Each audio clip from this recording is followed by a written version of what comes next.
Bonjour à tous, je suis Mickaël Gerber de Gerber Info. Aujourd'hui, nous allons continuer la série Comprendre Internet en s'intéressant aux réseaux sociaux. Mais attendez, ça fait un moment que je ne vous ai pas vu.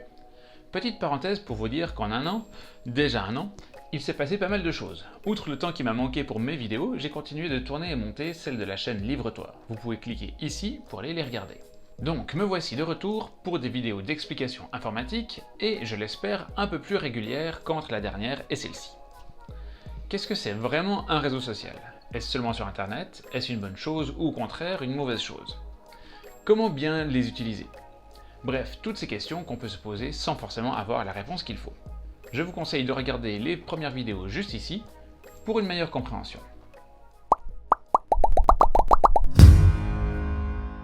Depuis l'ouverture au monde par Facebook, des centaines de réseaux sociaux ont vu le jour et se sont fermés. Plus ou moins dans l'ordre, nous avons en 2003 LinkedIn et MySpace, en 2004 Facebook et Flickr, en 2005 YouTube, 2006 Twitter, 2009 Tumblr, 2010 Instagram, 2011 Pinterest et Google+, qui a fermé en 2018, 2013 Snapchat. Ceci n'est qu'une petite sélection parmi des centaines d'autres. Aujourd'hui, tout site permettant l'échange entre internautes est catalogué comme réseau social. Pourquoi tant de succès?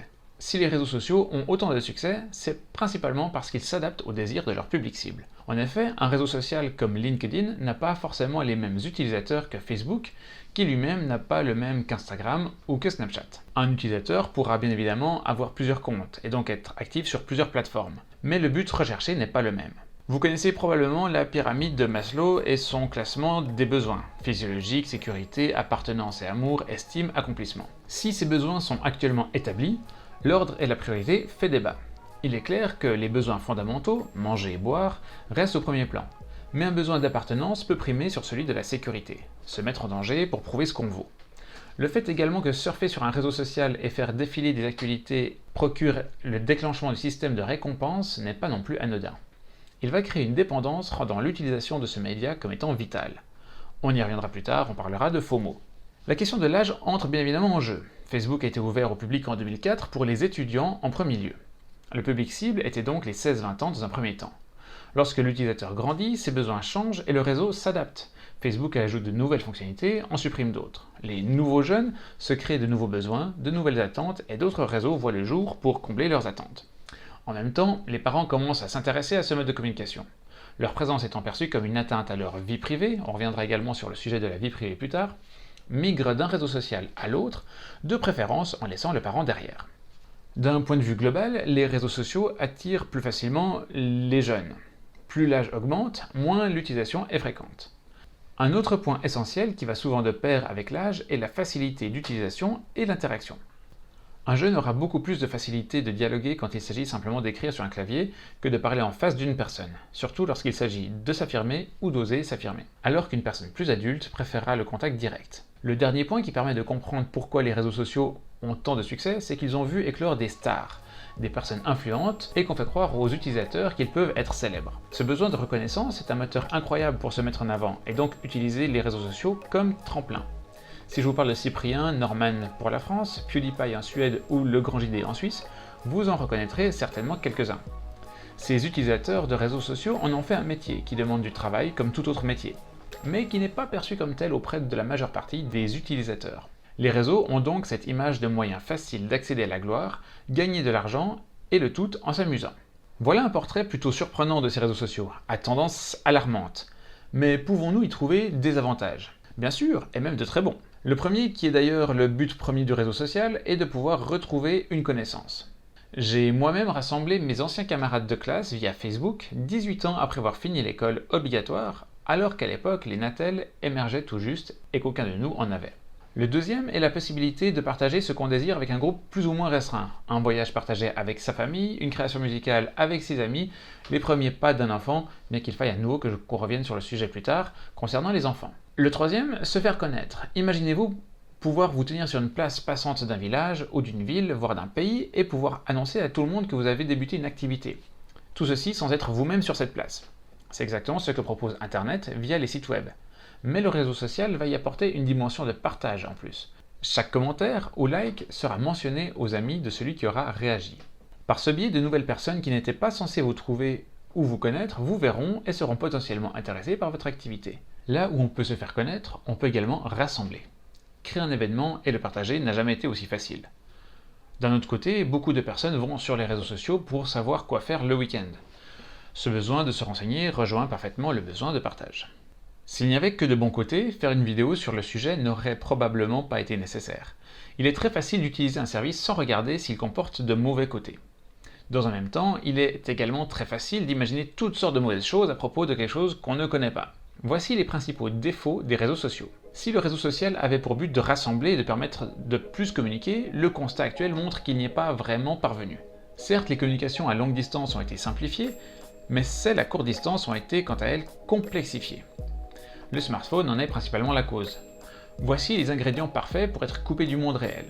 Une grande liste d'amis virtuels, un moyen de pouvoir leur parler à tous en même temps, une impression de satisfaction liée à l'appartenance ou à la réussite, quantifiée en nombre d'amis qui nous écrivent.